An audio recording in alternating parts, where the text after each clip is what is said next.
నమస్తే, welcome to Telugu రాజ్యం. ఈరోజు మనతో పాటు ఉన్నారు సీనియర్ అనలిస్ట్ భరద్వాజ్ గారు. వారితో మాట్లాడేద్దాం. సార్ నమస్తే. నమస్తే.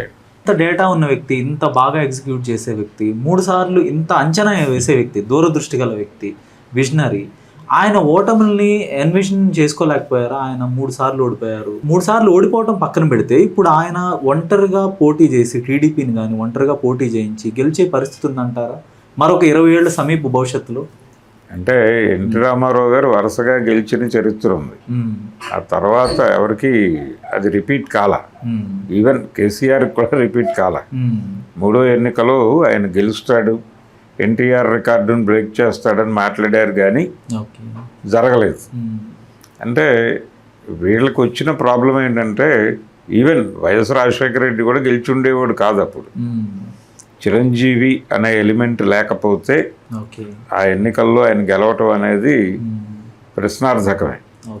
2009 ఎలక్షన్లో 14 ఎలక్షన్స్కి టోటల్ సీనే మారిపోయింది, అది వేరు. కానీ అందుకని ఎవరి పద్ధతులు వారికి ఉంటాయి. అంటే పర్టికులర్గా ఓటమిని అంచనా కట్టడం అనేది మనం కొన్ని ఇవి పెట్టుకుంటాం, కొన్ని చర్యలు తీసుకుంటాం, ఒక యంత్రాంగాన్ని పెడతాం. ఆ యంత్రాంగం ఒక్కొక్కసారి ఓవర్ ప్రెజర్ అయిపోయి లూజ్ ఎండ్స్ ఎక్కువైపోయి బయటకు వెళ్ళిపోతాయి మన అంచనాలకు తప్పి. చంద్రబాబు ఓడిపోయిన ప్రతిసారి ఒక రీజన్ ఉంది, బలమైన రీజన్ ఉంది. ఆయన 2004లో ఓడిపోవటానికి కారణం ఆయన ఎంచుకున్నటువంటి రెఫరెండం ఐటమే ప్రాబ్లం. ఆయన నక్సల్ ఎజెండాగా అంతం చూస్తాను అనే ప్రకటనతో ఎన్నికలకు వెళ్ళాడు. సో అవతల పార్టీల తాలూకా సింపథైజర్స్ ఓట్లన్నీ కన్సాలిడేట్ అయ్యి కాంగ్రెస్ వైపు టర్న్ అయినాయి. అది ఆయన ఆ స్థాయిలో కన్సాలిడేట్ అవుతాయని ఊహించలేదు. కానీ స్ట్రైట్గా ఉంటుంది వ్యవహారం. ఎవరు ఎక్కడ కన్సాలిడేట్ అవుతారనేది చంద్రబాబు దగ్గర చెప్పడం ఈజీ, జగన్ దగ్గర చెప్పడం కష్టం. ఎందుకంటే అది వివిధ సమూహాల్లో కొంతమందిని కనెక్ట్ అవుతారు. వయస్సు గొడవే. ఒకే సమూహంలో కొంతమందికి మంచిగాను కొంతమందికి చెడుగాను కూడా కనిపిస్తాడు ఆయన. చంద్రబాబు అలా కాదు, ఇది మోసే, ఇది మోస ధోరణే, లీనియర్గా ఉంటుంది, అంత వ్యవహారం క్లారిటీ ఉంటుంది. సమూహం ఇన్ టోటల్ అండ్ డిజోన్ చేసుకుంటుంది. అది దెబ్బ ఆయనకి. ఆయన దానికి ఆయనకి రిగ్రెట్స్ లేవు. ఇక్కడ కమ్యూనిస్ట్ పార్టీలకి నాదొక ప్రశ్న సార్. 2004లో చాలా తీవ్రంగా వ్యతిరేకించారు చంద్రబాబు నాయుడిని. నక్సల్స్ మీద లేదంటే మావోయిస్టుల మీద చాలా దాష్టీకాలు జరిగాయి నయీం లాంటి వ్యక్తుల ద్వారా. గద్దర్ గారిని బుల్లెట్లు కాల్చడం, ఆయన మీద దాడి, బెల్లి లలిత, ఇలాంటివన్నీ ఆరోపణలు ఉన్నాయి. చాలా తీవ్రంగా వ్యతిరేకించారు. అలాంటిది 5 ఏళ్లలో ఎలా మళ్ళీ ఒక పాము ముంగీసుకి ఎలాంటి వైరం ఉంటుందో అలాంటి వైరమే ఉంది ఈ కమ్యూనిస్టులకి. ఈవెన్ భావజాల పరంగా కూడా ఈయన ఒక క్యాపిటలిస్టు, వీళ్ళు కమ్యూనిస్టులు. అంటే కమ్యూనిస్ట్ పార్టీలు అన్నీ ఆయనతో ట్రావెల్ అవ్వలేదు. 2009లో సిపిఎం సిపిఐ రెండు సిపిఎంలు ఉన్నాయి, తెలుగుదేశం గ్రూప్తో ఉన్నాయి. ఎన్టీ రామారావు గారి టైం నుంచి ఆ ట్రావెల్ ఉంది. అంతకంటే దారుణమైన విషయం ఏంటంటే రామారావు గారిని పదవి నుంచి లాగటం జరిగినప్పుడు నిజానికి కమ్యూనిస్ట్ పార్టీలు ఆయన వెనకాల నిలబడాల్సింది చంద్రబాబు వెనకాల నిలబడ్డారు. చంద్రబాబు స్కీమే మార్కెట్ ఎకానమీని నిలబెట్టడం కోసం రామారావుని పక్కకి జరిపాడు ఆయన. ఇది పెయిడ్ ప్రోగ్రామ్. కోట్లాది రూపాయలు చలామణిలోకి వచ్చినాయి ఆ సందర్భంగా. దీన్ని అంచనా వేసుకుని వీళ్ళు ఎన్టీఆర్ వైపు కదా నిలబడాల్సింది, చంద్రబాబు వైపు నిలబడ్డారు. సో ఇక్కడ కమ్యూనిస్టుల ఇంటిగ్రిటీని క్వశ్చన్ చేయాల్సిన అవసరం లేదా అంటే ఉంది దేశవ్యాప్తంగా కూడా. ఎందుకంటే రాష్ట్ర శాఖలు కూడా దేశవ్యాప్తంగా ఇచ్చే ఒక డైరెక్షన్ కిందే పనిచేయాల్సి ఉంటుంది. డైరెక్షన్ పనిచేస్తారు, కానీ ఎన్నికల రాజకీయాలు అనే దానిలోనే ఈ గందరగోళాలన్నీ కూడా ఉంటాయి. పార్టీని సస్టైన్ చేసుకోవటానికి ఇప్పుడు అనుసరించవలసిన వ్యూహం ఏమిటి? ఆయన ఒక జస్టిఫికేషన్ డైలాగ్ చెప్పాడు.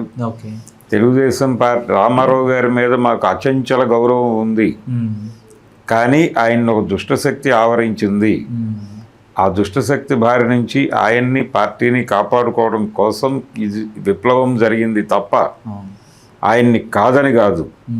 అందుకనే నేను ప్రమాణ స్వీకారం చేసిన తర్వాత ఆయన ఆశీర్వాదం కోసం ఆ ఇంటికి నడుచుకుంటూ వెళ్ళా అని చెప్పాడు చంద్రబాబు నాయుడు. నిజమే, వెళ్ళాడు. Okay okay. వాళ్ళు రానివ్వలేదు లోపలికి, అది వేరే గొడవ. అవును కానీ వెళ్ళటం అనేది ప్రోగ్రామ్ బయట వాళ్ళకి చెప్పుకోవడానికి. అవును. వాళ్ళు రాళ్ళు ఇసిరినా కొట్టించుకునేవాడు ఆయన. అవసరమైతే ఈయనే 10 మందిని పంపించి రాళ్ళు వేయించుకునేవాడు కూడా. సానుభూతి అలాంటి ఒక డిజైన్డ్ మనిషి ఆయన. మనిషి. ఓకే. అందుకని ఆయన గురించిన ప్రాపర్ అంచనాలు లేవు వీళ్ళకి. ఆ జస్టిఫికేషన్ స్టేట్మెంట్లు, ఆర్గ్యుమెంట్లు, ఈ ఆర్గ్యుమెంట్కి వీళ్ళని కంట్రోల్ చేయాలి, ఈ మాటతో వీళ్ళని దొడ్లోకి నడపాలి, ఇలా చేసాడు ఆయన. ఇది అర్థమయ్యే టైంకే జరగాల్సిన నాశనం జరిగిపోయింది. అందుకని కమ్యూనిస్టులు చంద్రబాబుని అంచనా కట్టడంలో చాలా 2-3 సందర్భాల్లో ఫెయిల్ అయ్యారు. అంతిమంగా ఇప్పటికీ వాళ్ళకి భయమే చంద్రబాబు అంటే. ఇప్పుడు కూడా వాళ్ళతో ఏమి కలిసిపోయి ఏం లేరు కదా, దూరంగానే ఉన్నారు. ఇప్పుడు దూరంగా ఉన్నాడు, అనివార్యం. ఇప్పుడు మార్కెట్ ఎన్నికలుగా దూరంగానే ఉన్నారు. చంద్రబాబు నాయుడుకి ఆ ఏరియాలో మార్కెట్ లేదు అని అర్థమైన తర్వాత వాళ్ళతో లేడు. అది చాలా స్పష్టంగా 2009 ఎలక్షన్ నాటికి ఆయనకి క్లారిటీ ఉంది. అంటే మార్కెట్ అంతా బీజేపీ 2009 కదా, 99 ఎలక్షన్కే తెలుసు ఆయనకి. ఓకే. 94లో రామారావు గారు గెలిచినప్పుడు వాళ్ళతో కలిసి ఉన్నారు. 5 ఏళ్ళు. ఈలోపు రామారావు గారు వెళ్ళిపోయాడు, చంద్రబాబు కంట్రోల్లోకి వచ్చింది. ఆయన మొదటి ఎన్నికకి వెళ్ళేటప్పుడు లెఫ్ట్తో లేడు, వాజ్పేయితో ఉన్నాడు, రైట్తో ఉన్నాడు. అయిపోయింది. ఆ తర్వాత ఎన్నికలప్పుడు లెఫ్ట్ వైపు చూశాడు. అంటే ఈలోపు అలిపిరి జరిగింది. అలిపిరి జరగటంతో ఆయన యాంటీ లెఫ్ట్ మళ్ళీ వాళ్ళ వైపు చూశాడు, బీజేపీ వైపు. అప్పటికి జాతీయ స్థాయిలోనే బీజేపీకి వ్యతిరేకత ఉంది. 2009 కూడా వాళ్ళ మీద వ్యతిరేకత ఉంది. ఆ వ్యతిరేకతతో యూపీఏ గవర్నమెంట్ వచ్చింది అక్కడ. ఇక్కడ వైఎస్ రాజశేఖర రెడ్డి గెలిచాడు. సో అక్కడ కూడా చాలా క్యాలిక్యులేటెడ్గా వెళ్తాడు. ఆయనకి చాలా స్పష్టంగా తెలుసు ఈ దేశంలో కాంగ్రెస్ పార్టీ తన ప్రభావాన్ని కోల్పోతోంది అని తెలుసు ఆయనకి. ఇది ఆగదు, ఈ దొరలటం అనేది, ఈ బండ దొర్లుడు మొదలుపెట్టినవాడు ఎన్టీ రామారావు గారు. అప్పుడే ఆయనకి అర్థమైంది అసలు ఎన్టీఆర్ గెలవకూడదు. గెలిచాడు. గెలిచిన వాడు ఊరికేనే లేడు, ఆయన ముఖ్యమంత్రి అయ్యాడు, స్టేట్ని కంట్రోల్లోకి తీసుకున్నాడు. ఈ రేంజ్ వ్యాక్యూమ్ ఉంది అనేది అందరికీ కనువిప్పే. అప్పటి నుంచి రాజకీయాలను చాలా కూలంకషంగా స్టడీ చేస్తూ, అధ్యయనం చేస్తూ, వ్యూహరచన చేస్తూ ఉన్నాడు అతను చంద్రబాబు. సో అతను మొదటిసారి అసెంబ్లీలోకి వెళ్ళిన 78 నుంచి అతను అధ్యయనశీలి.